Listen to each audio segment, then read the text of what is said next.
That sentiment is what the Black Network Leaders webinar is all about, as we aspire to keep our efforts to run our networks fresh and relevant. Last month, we hit the reset button and explored why Black networks matter. This month, we drill down deeper and ask ourselves how we can build the bridge with senior leadership and make our networks even more effective. Joining us for the discussion, we have Shola Oshinoiki, Senior Director for People Technology at Process Group and NASPERS, and Dr. Grace Mansa Owusu, PhD, Talent Consultant at the British Heart Foundation. But before we begin, let's set the tone. Black networks have become a must-have for forward-thinking companies who wish to better engage with the variety of talent within their workforce, especially from underrepresented groups. The irony, however, is that typically it's these very underrepresented people who don't have the power or the influence who are tasked with driving the change. In order for these initiatives to be effective then, they must have an adequate and functional connection with the senior leadership team and be woven into the fabric of the company's strategy. Without this, networks are at risk of being ineffective and faddish. Today's webinar will provide advice on how to avoid these pitfalls by discussing how to start the conversation with senior leadership, how to act on the feedback the network members provide, and lastly, how to support and complement the strategy of the wider business. So let's head over to the panel. So Grace, can you kick us off by telling the audience a bit more about yourself, your career journey, and your achievements to date? Thanks, Dom. I'm going to try and keep this short because when people say career journey, mine has actually been quite a long journey. So as Dom said, I am a talent consultant at the British Heart Foundation. And what that actually means, because every time I say I'm a talent consultant, they're like, what? So I look after kind of talent management, but in the early careers space. So I look after the apprenticeship programs, and at the British Heart Foundation, or BHF, we have a number of internal and external graduate programs.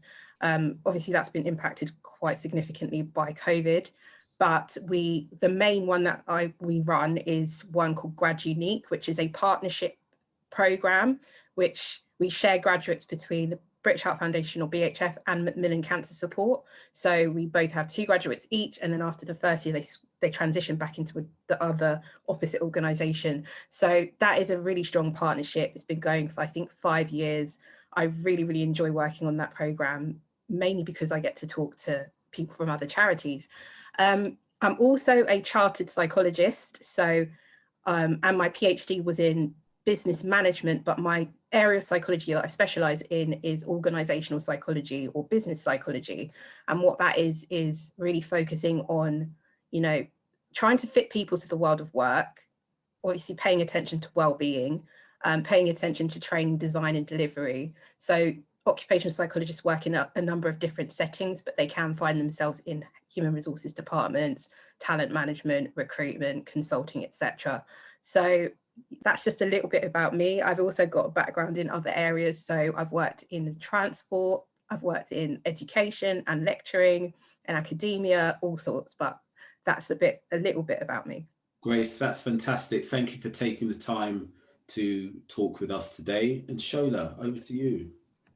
Thank you. Thank you for having me this evening. So, Shola Oshinoiki, I am the head of, Senior Director of People Technology at Process. Many people might not know what Process is, but Process is an investment company that invests in multiple businesses. You might have heard of some of the businesses we're invested in: Tencent, Udemy, OLX, PayU, Delivery Hero, Swiggy. So we're kind of a big tech investor, and I am responsible for all the technology that sits behind the HR lifecycle for all our group of companies. That's what I do. My background is I actually was born in London, and then when I was 8, my parents sent me back to Nigeria, where I ended up getting a degree in civil engineering. Came back following my fiance at the time, back into the UK to live in Manchester. Got here, there were no engineering jobs in the 90s. And then I kind of trained myself into IT. And I've kind of had an IT career and specialized in HR for the last 16 years in IT. And so we've got someone on the call that just needs to mute, please. There we go. Thank you. Yeah. So I've had a varied career working in pharmaceuticals, spent a lot of time there, then came out of that and worked in consulting, PwC, Accenture, and then I went to work for Deliveroo as head of people operations, and then I got headhunted to work for Naspers Process. So kind of a varied, all over the place career, but it's taken me and made me live in different parts of the world. So yeah, so that's my background. Indeed, thank you for sharing. And again, lots of experience. Can you tell us more about the networks you've been involved in?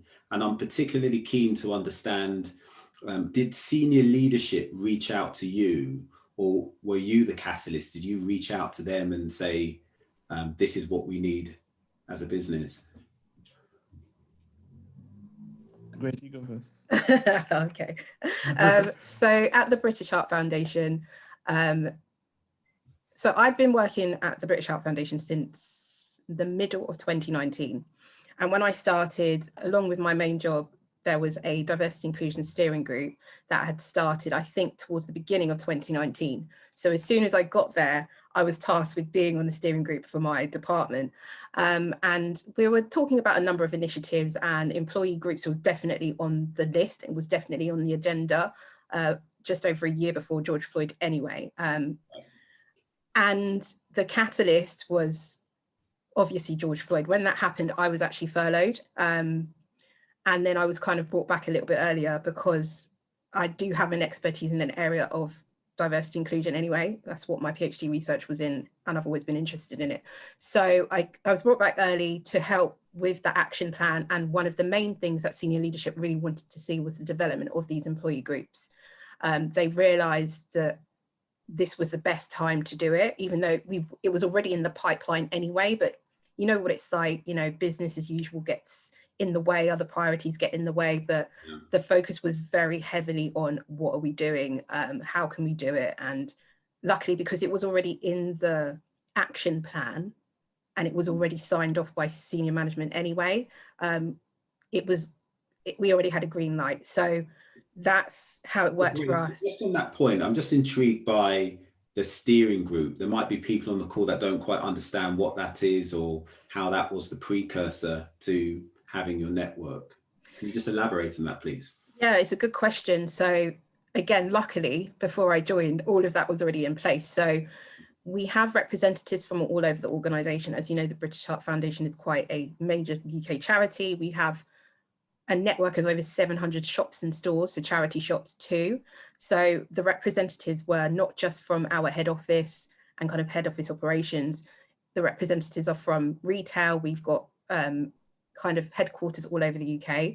So devolved nations, Scotland, Ireland, Wales, all of the kind of retail, as well as other smaller other departments within the organisation are represented on that. And we just talk about different aspects of diversity inclusion, and we have kind of people are nominated by their head of directorate as well to join. So we don't tend to have that many representatives from each area, but at least one or two from each area, depending on the size. And yeah, that's how it kind of works. But we're trying that steering committee, was that just for D&I, or was it covering a range of different areas and topics? It was just for D&I, but the whole span of D&I. So gender, yeah, all of the strands. I see.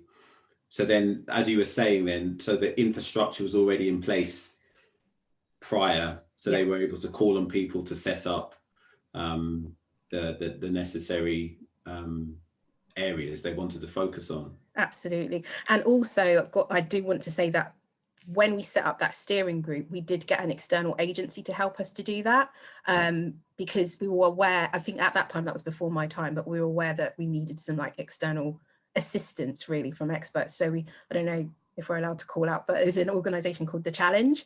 And they not only helped us draw up the action plan, they've actually helped, they're also a training organization too. So we have commissioned them to help us do our diversity inclusion training as well, which we're going to be rolling out soon via them. So they're a fantastic organization. They've really helped us to embed. Yeah. Brilliant. For you, Shola, did you reach out to senior management, or did they reach out to you? And if so, how? So I probably come from a different angle. So if I look over the 27 years I've been in the workplace, most of it started out as informal networks that didn't really have senior leadership's acknowledgement. I remember when I first worked for the University of Manchester, one of my first jobs in the early 90s, late 90s.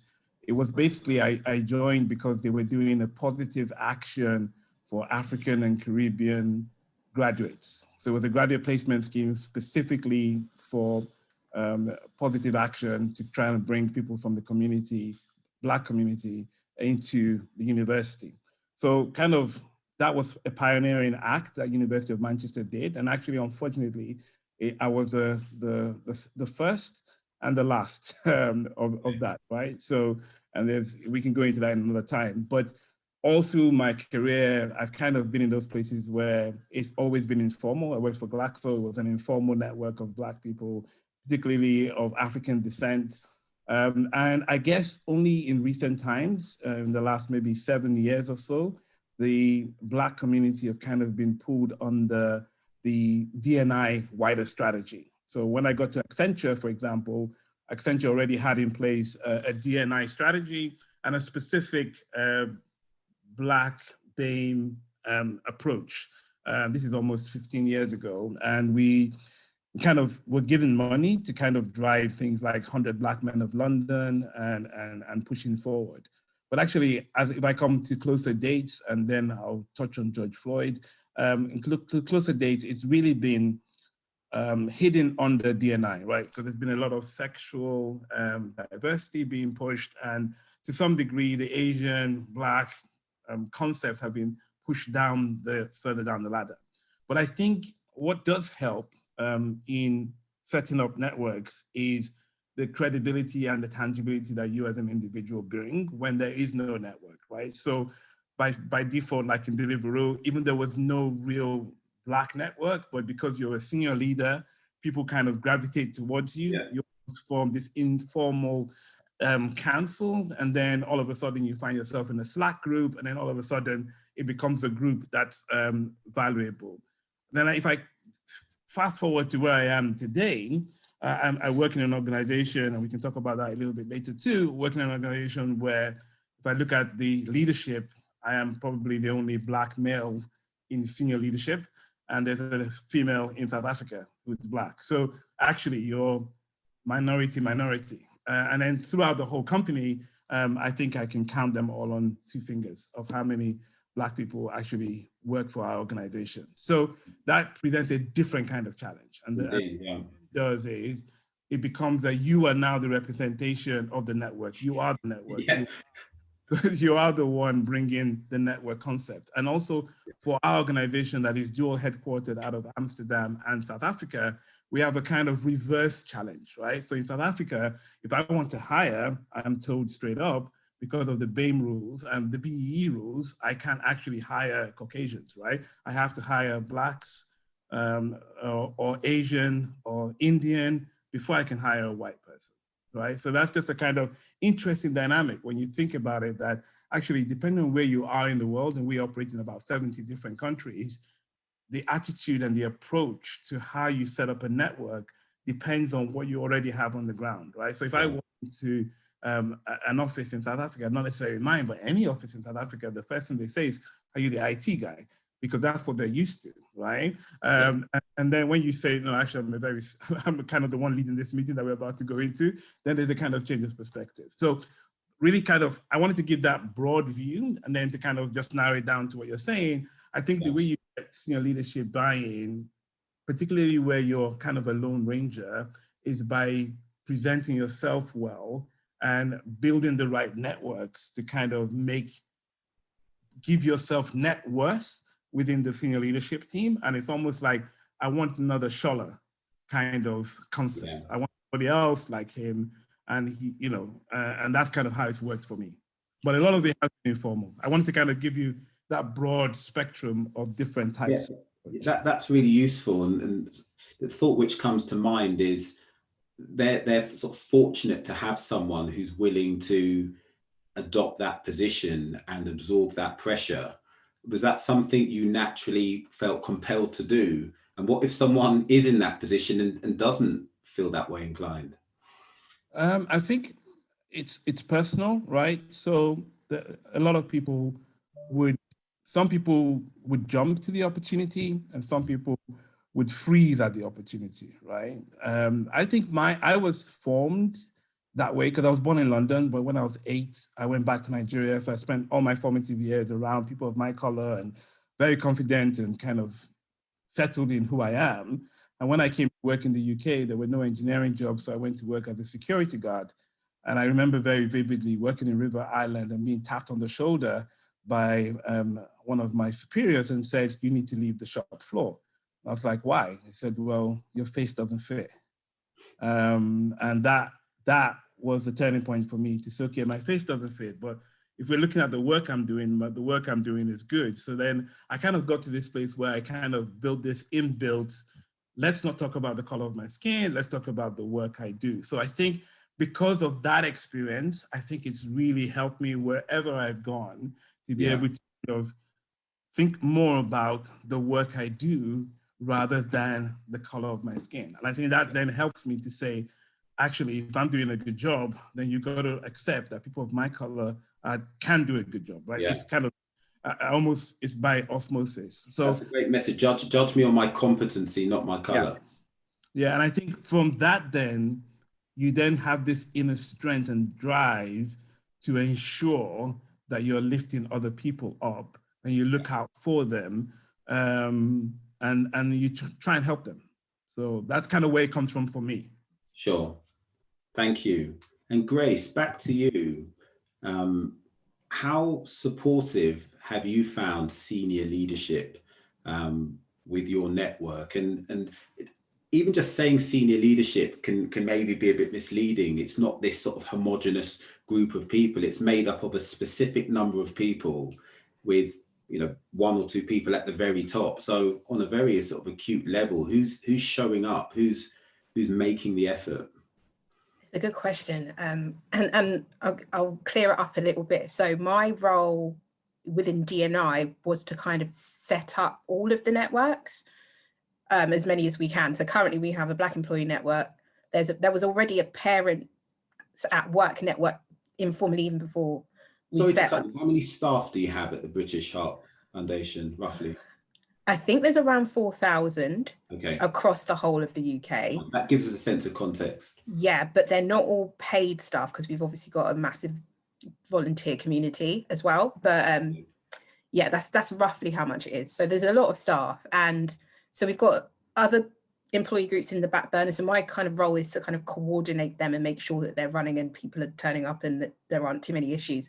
But when we were setting up the Black employee group, because it was so visible, because obviously everybody knew about George Floyd, and it's kind of like what Shola was saying about you are the representative, because in my department, which is people and organizational development, it's not exactly the most diverse area of the business. I mean, most aren't, but ours really isn't. So I'm quite a visible Black face. Like literally, I'm a visible black face in that team.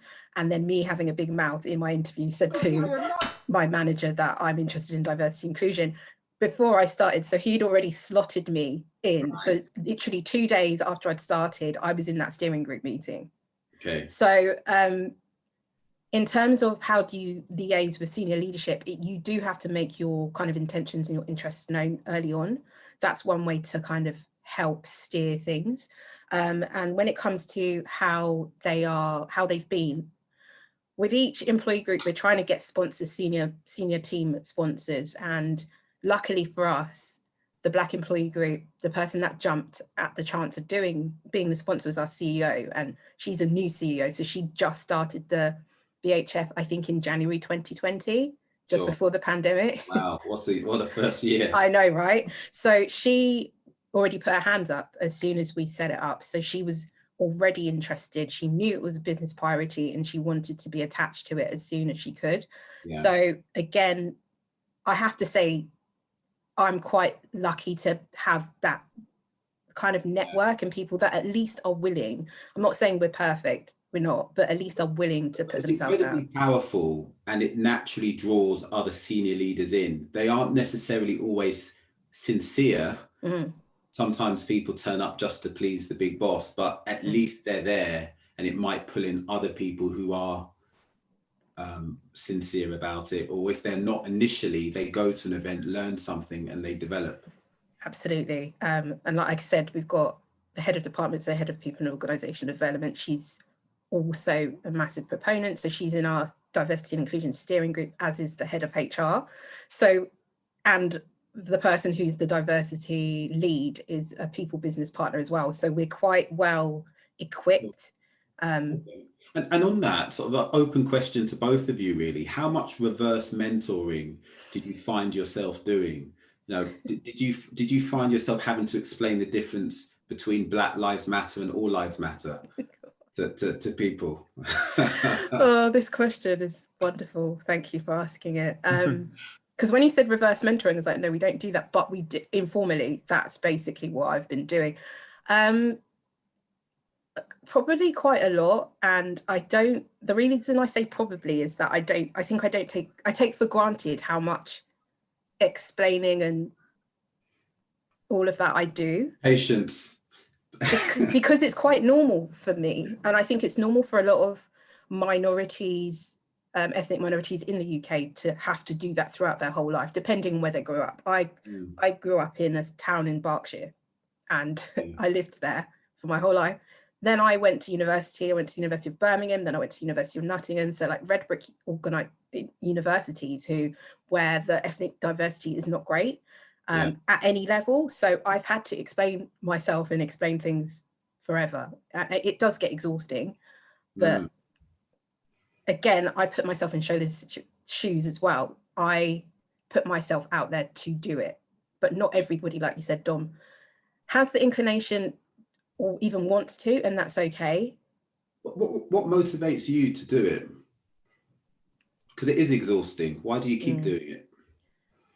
It's a good question as well. I think I've always been aware of social justice, even as a kid, and I didn't even know what that meant until like maybe 5 years ago.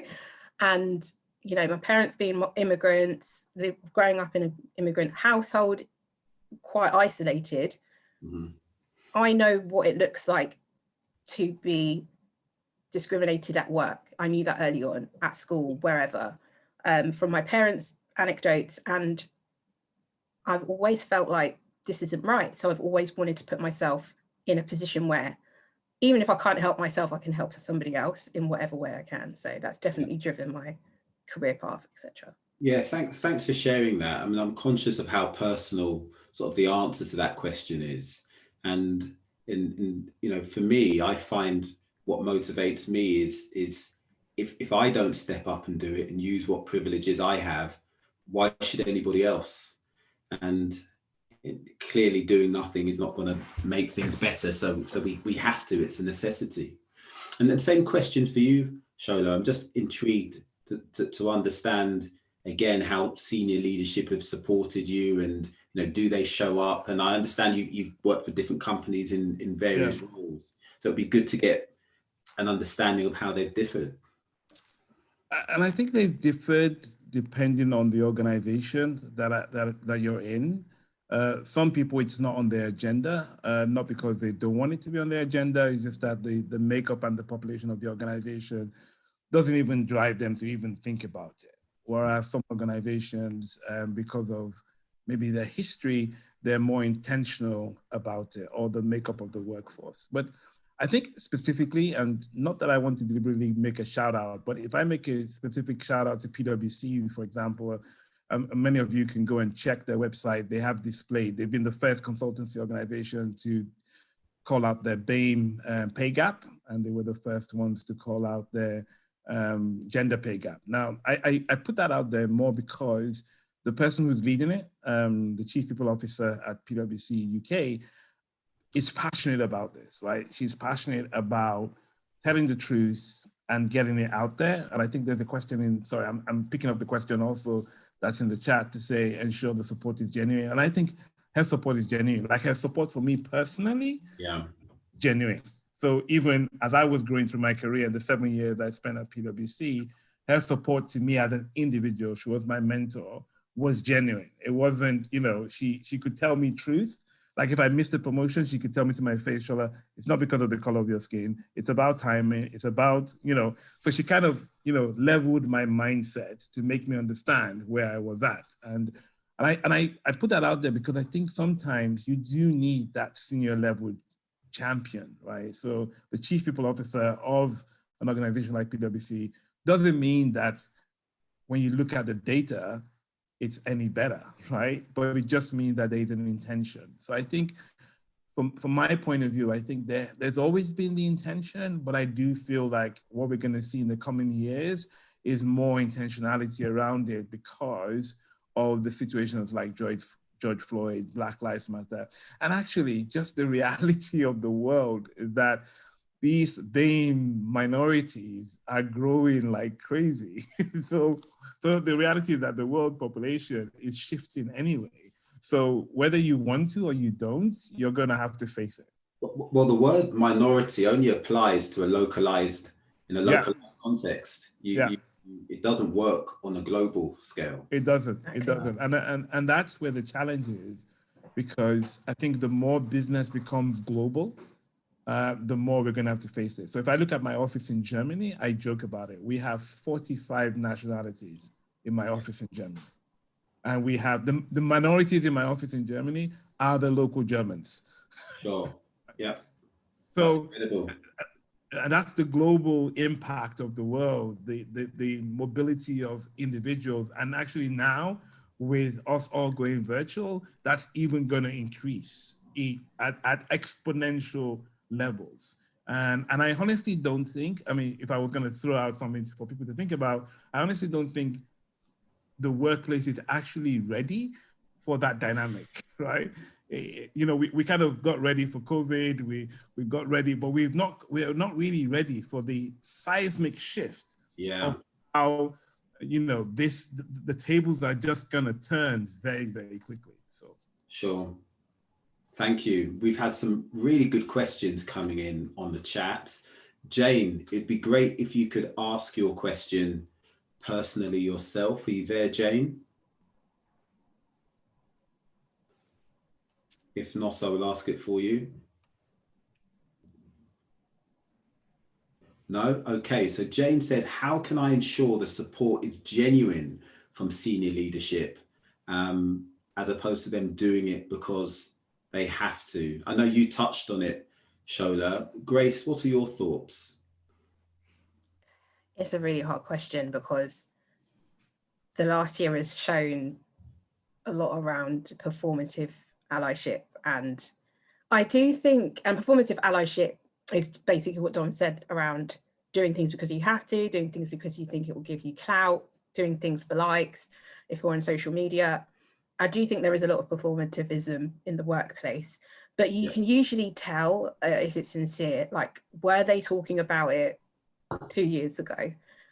Even if they weren't talking about it 2 years ago, are they doing the work now? Have they been doing the work since May? And one of the teams that in my workplace that were doing the work before, so I know it's sincere, it was a team in fundraising, and they were already badgering recruitment to do blind recruitment before we had the software to do blind recruitment. And we did like a pilot with them like sometime in 2019. So it was already on their radar. So when they say something around diversity inclusion, what they want to do, I definitely listen a bit harder because I know that it's a genuine need and it's a genuine want. You can usually tell by how people talk about things and what they're doing as to whether it's sincere or not. You can't really police it though, but you can use it to help you kind of steer the message across somehow. If that might be with education or information. That might be through training, whatever. But yeah, unfortunately, you can't control how sincere people are being. But yeah, I think that's a great answer. I mean, it's clearly not sort of black and white, and it's sort of, the answer lives in the grey somewhere.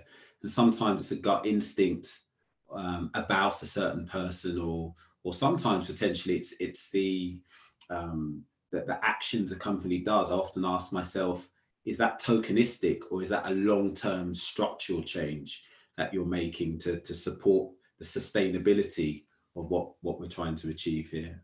So there's a number of different tests that hopefully, you know, companies apply to themselves and pass.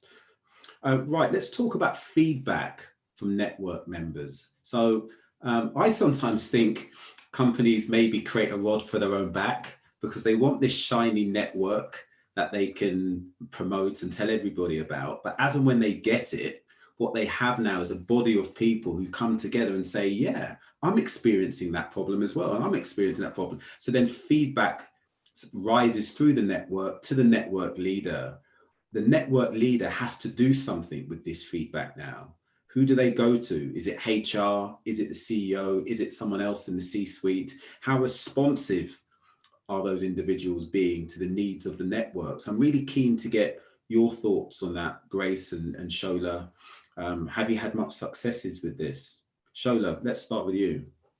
So, yeah, I think you're right. I think sometimes the organization of networks does create a bottleneck. Sometimes, not always. But I do think that we have to remind ourselves that the world is changing. I'll take my experience at Deliveroo. Like in Deliveroo, feedback didn't really need to go all the way up the network. You just put it on Workplace or on Slack. That's it.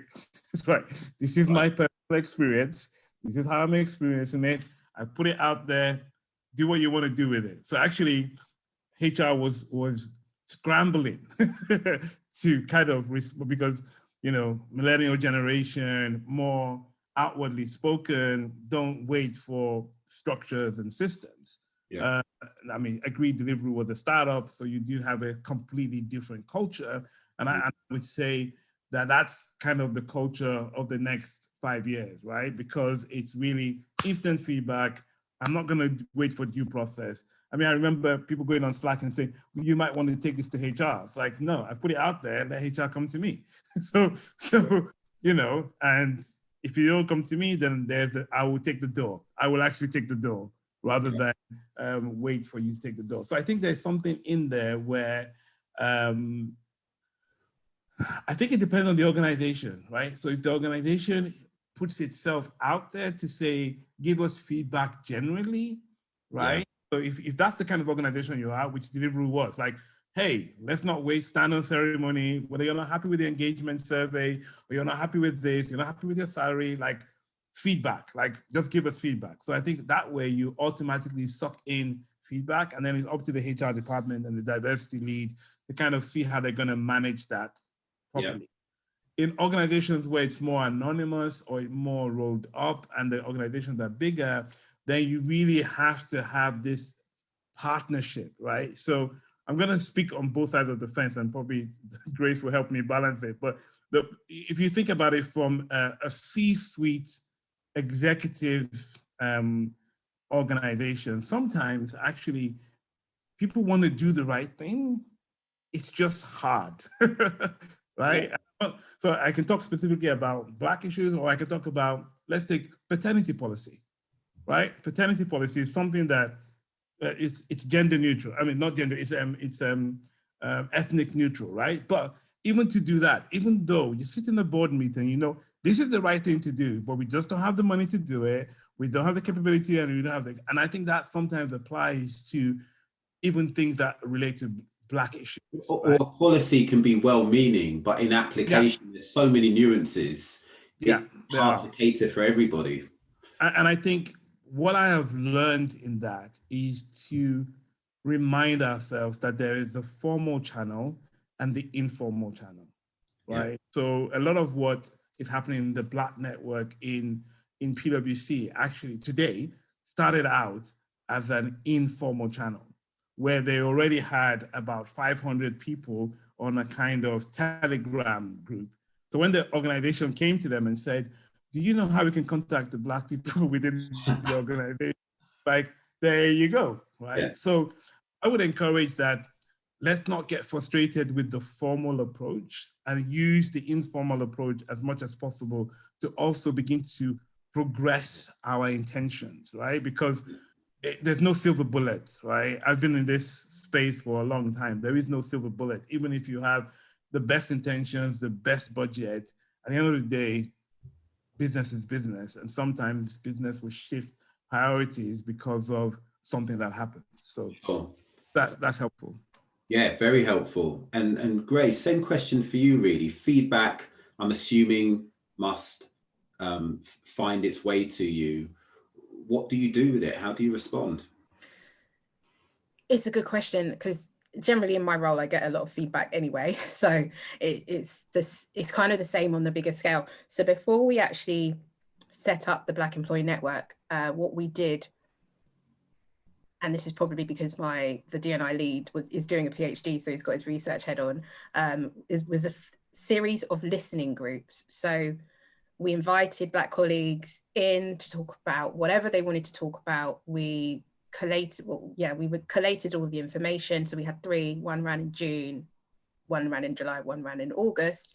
Then we collated that into kind of like more of a PowerPoint than a report. And then that information, I think, went upwards to C-suite, mainly the head of HR and the head of people and organization development. And I think the CEOs has also seen it now, as well as our employee network, our steering group. It didn't go out in the raw form to the whole organization because we felt it would be a little bit, because there aren't many Black colleagues at the BHF.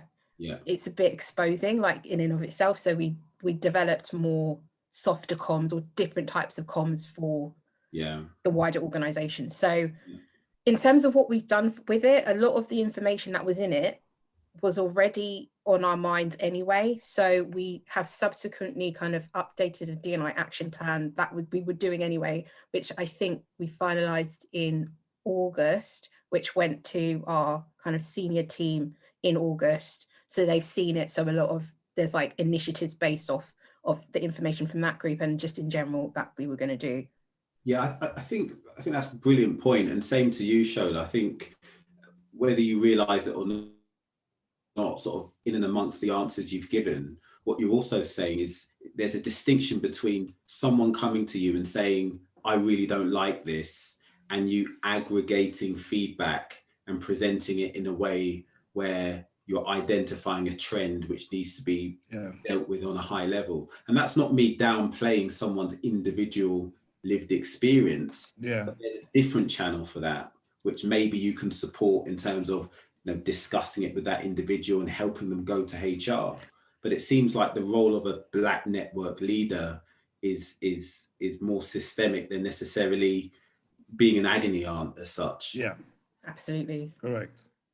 Okay, I would agree with that. And have you found senior? I mean, if this question's too personal, sort of too close to home, don't feel compelled to answer. But I'm just intrigued to understand.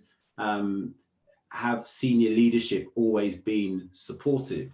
And again, I know they're not one homogenous group, so maybe one person is and another isn't. I'm just keen to understand how maybe you've navigated that situation. Whoever feels like answering. I think it kind of goes back to the first question Jane asked about, how do you know whether people are genuine or not, right? I think it is, let's be honest, it's a complex, and I don't want to use that as a get out of jail card either. It is a complex situation. It is very complex and actually can get very personal very, very quickly. Yeah. And so I won't mention the name of the organization, but I was once in an organization where my boss said to me, your face is not going to fit. So you're not going to get your final promotion. End of. Right? And that actually went to the board, right? And the board basically held an inquiry, and for some hidden reason, they let me leave, right? And I say that to say, in that organization, there was good intention, right? Good intention towards me, good intention towards Black people. But when it came down to it and it became personal, and then it all falls falls apart. Yeah. And I say that to say this, to say that there are people who are genuinely interested. And I think people on this call would know in your own organizations how BLM has kind of brought things to light. And some people are genuinely saying, I didn't know, I didn't understand, I don't know what white privilege is. Now that it's clear to me, I want to do something about it. But the reality is that we have to remember that these people go home to families. They have families who are extreme. So actually, the person you see as the person who probably could change what's happening in the workplace is the same person that goes home to a family that might be completely, totally against people of color. And so we have to sometimes almost give them that slack and not reverse, I mean, I won't use the word reverse mentoring, but come alongside people who show good intent. Yeah. But I think one thing I've been learning, and I'm privileged to kind of work with a lot of C-suite people, is that there is good intent, but sometimes they just don't know how to execute that good intent. And so I think what I'm trying to say, and I feel like I'm rambling, but what I'm trying to say is that we almost need to help when we see good intention. I think you've been very clear. If I'm understanding it, I've found that George Floyd has been the catalyst for people realizing there's something called systemic inequality and structural racism. And it's not just someone saying, right, I want to try and make a difference. For them to make that step, they have to challenge their belief system, which has been reinforced by parents, friends, school.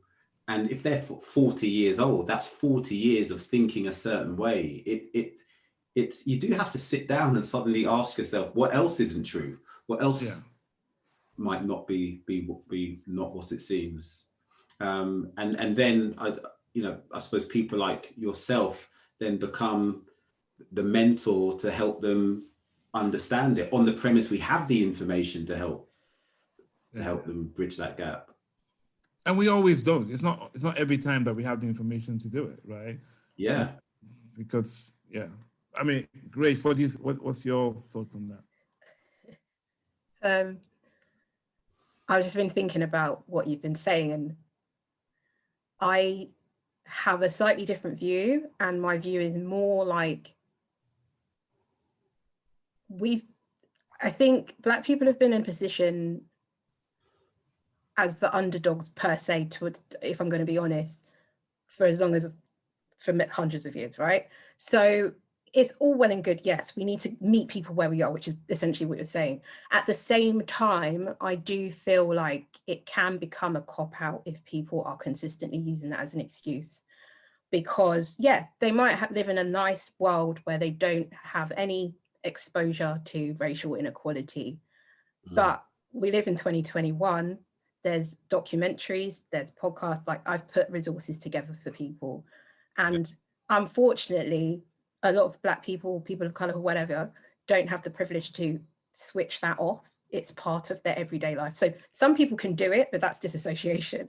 Some people literally every day are bombarded with inequality everywhere. So at the same time, we do need to empower people, and I'm not saying that every Black person is even on the same level of knowledge either, like it's not the case, but there needs to be some personal accountability there. There also needs to be much more emphasis on the UK perspective. So a lot of the stuff that we see, we talk about George Floyd, but the amount of deaths in police custody in the UK, I mean, I'm not going to reel off the names. We all know Stephen Lawrence, like McPherson report, 1999, what's changed? The Lammy report, what's changed? Like there's a report every few years. It's the same, we're asking the same questions. So in terms of progress, I do think people need to take accountability for their own learning and have their own awareness of what's going on. I think burying your head under the sand it's very passé now. There's not really an excuse. And I think the last year has shown us that. Yeah, I think that's a great point, well made. And thank you for your thoughts and comments too, Shola. I want to move to a question which Omo is asking in the chat. Omo, are you there? Can you ask this question live and direct yourself?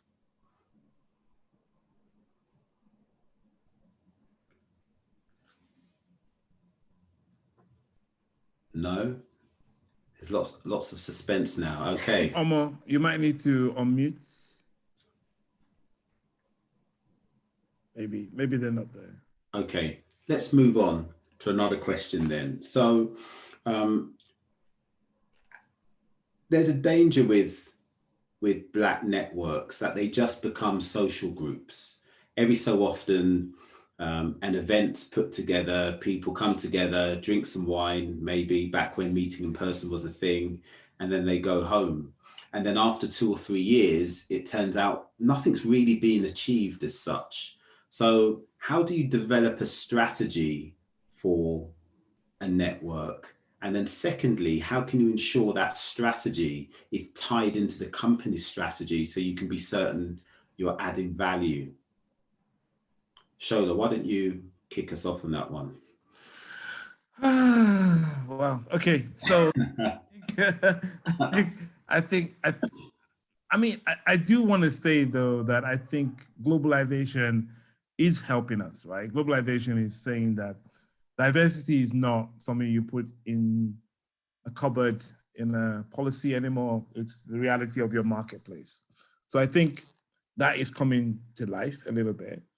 But to your exact point about how do we just not make it a talking shop, is really people like us doing what we're doing now, is number one.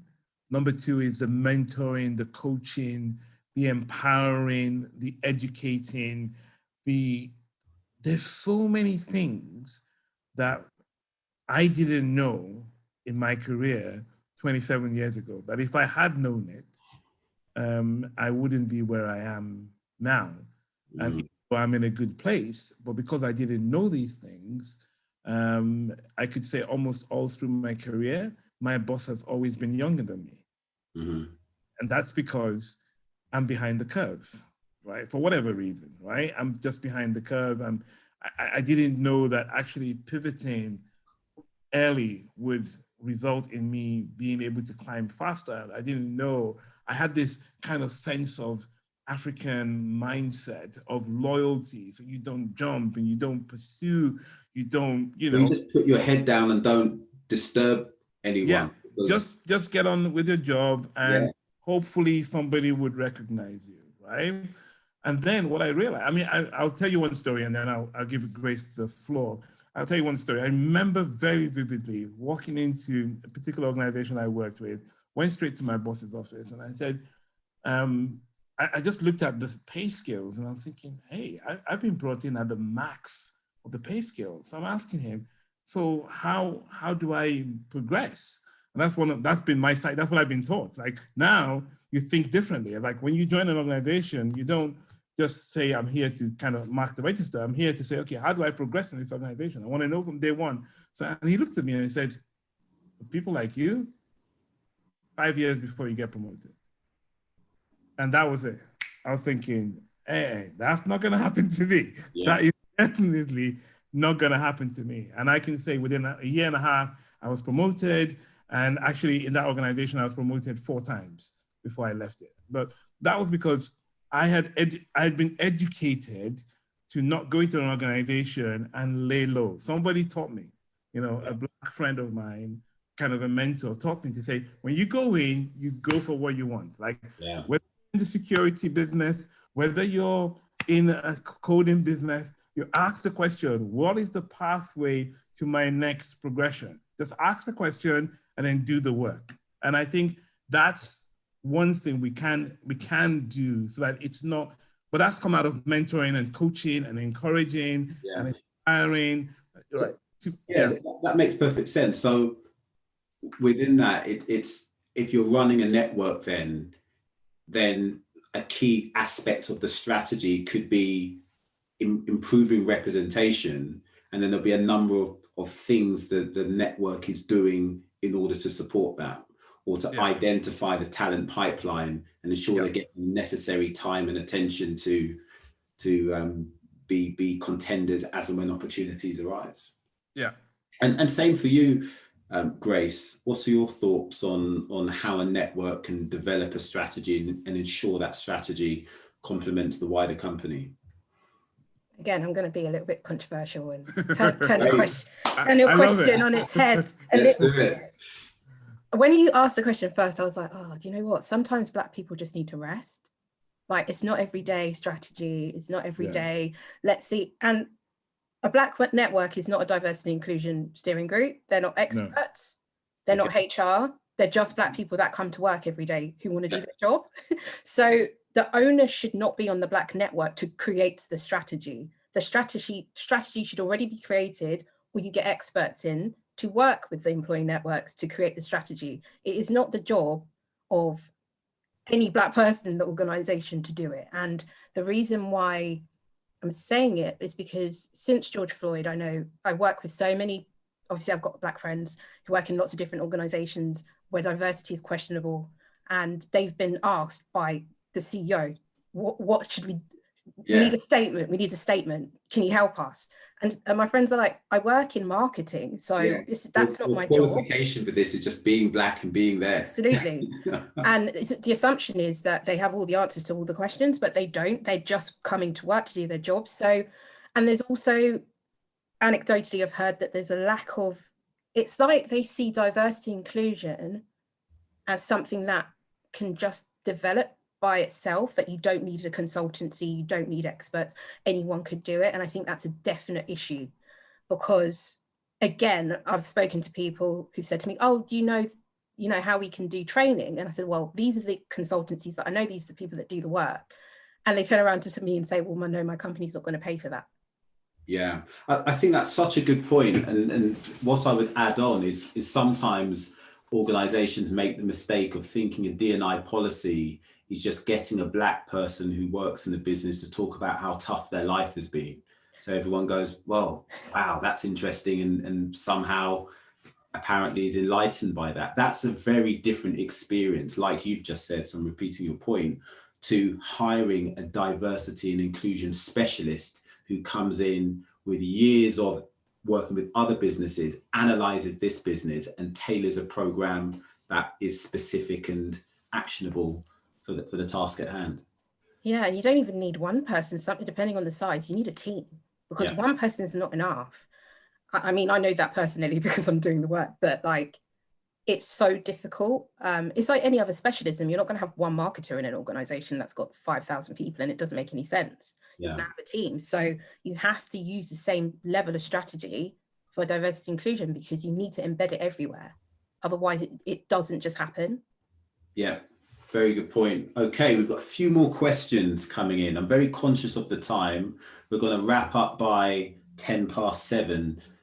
We've got Alaka, if I'm pronouncing that right. Please correct me. You've got a question. Hi, everyone. Yes, Abosede is my first name, but it's fine. So my question is how to plan a young talent recruitment program that will exist within the company, involving all young talents, but with the minority lens, meaning pushing forward the recruitment of BAME young talents. So that's a great question. Who would like to answer that one first? So if am I understanding it, how do we effectively diversify the talent pipeline? Yes, alongside, obviously there's always the big agenda, which is, I totally agree, to recruit young talents. So obviously with all these employee groups now that are created within the company, that lens is kind of like sensitive to say, well, we want that many people, or we want, like Olu said, I think the first to recruit firstly a Black person, for example? You know, it's kind of like a sensitive topic that I'm interested to know about. Sure. I mean, I'll just jump in very quickly on the answer. I would say the company needs to sign up with the BYP. Nice because plug. there's certainly not a lack of Black talent out there, but if people don't choose to look at the pool we're in and don't have the right fishing rod to fish in that pool, then they can delude themselves into thinking the talent isn't there.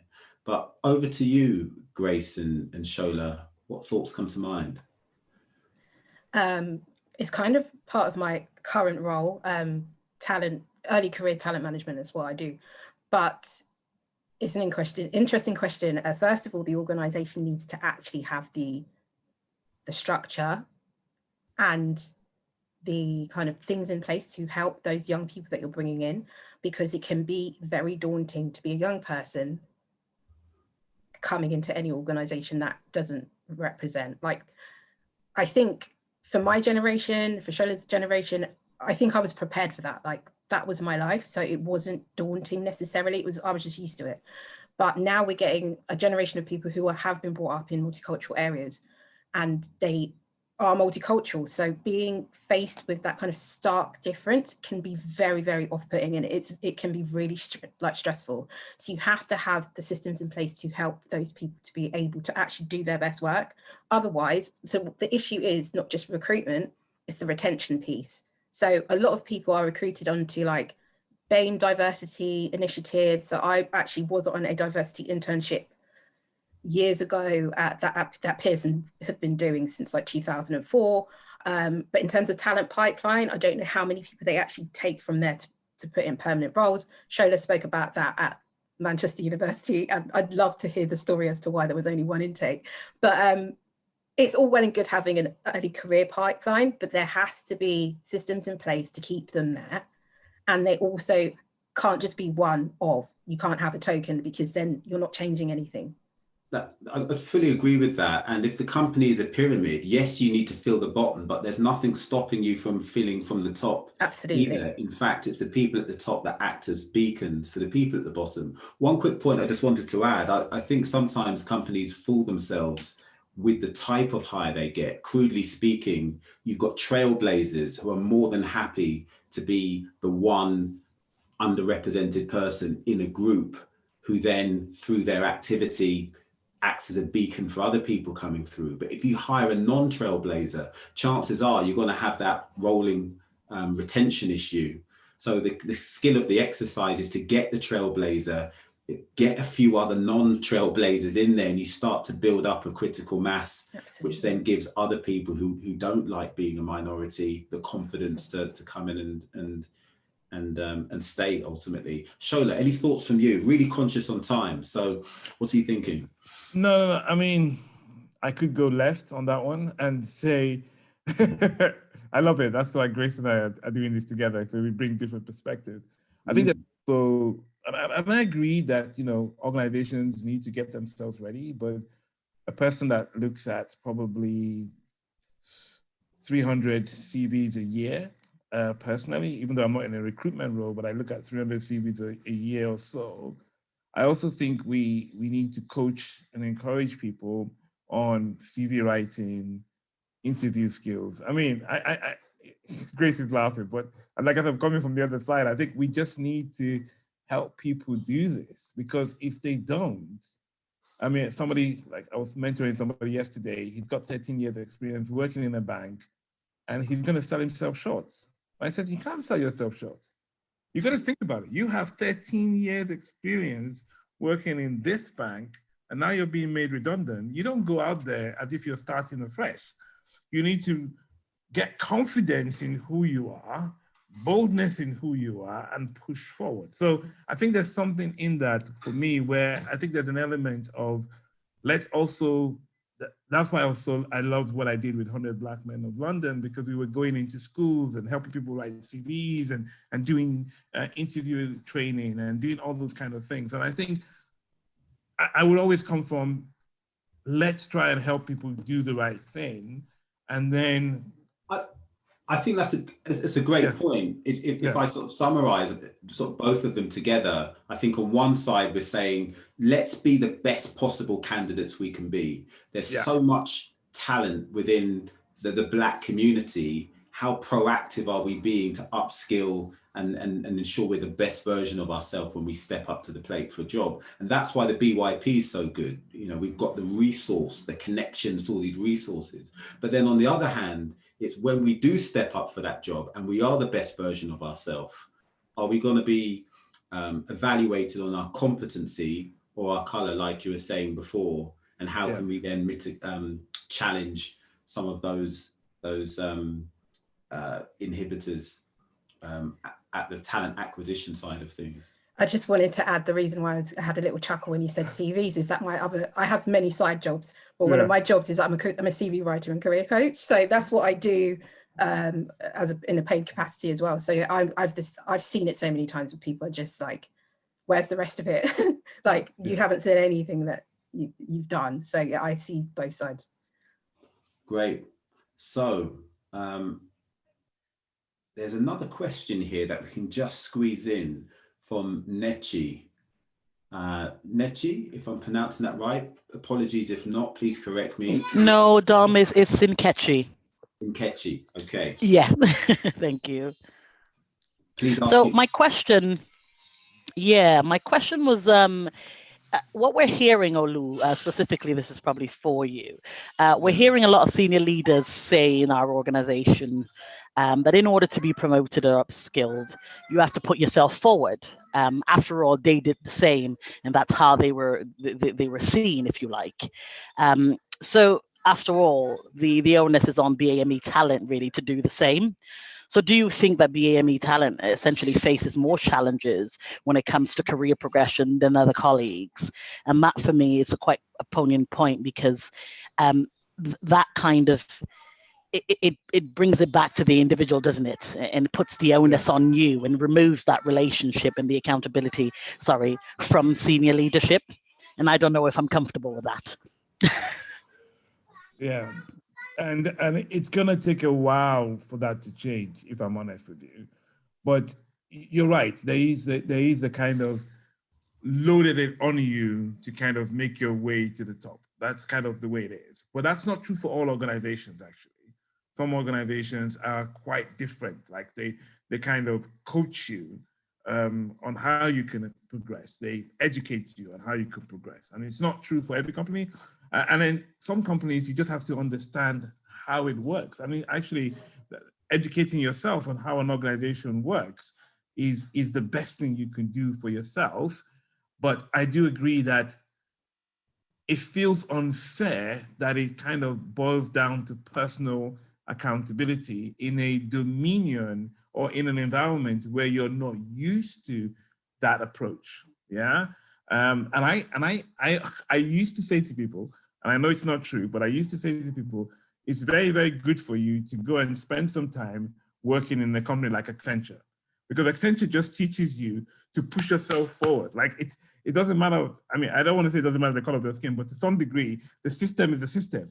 If you want to get promoted, you got to push yourself forward. You got to be pushing yourself. And if you don't, guess what? It doesn't happen. But I do agree that, I mean, to answer your question, and Grace, maybe jump in, I do agree that the BAME community is at a disadvantage, but we need to help ourselves take away that disadvantage, right? By rewiring our mindset, however way you do that, whether through a network or individual responsibility, rewiring your network and going for gold. And the reality is that we have enough, the senior leadership in UK is now littered with enough Black people to say, you can do it.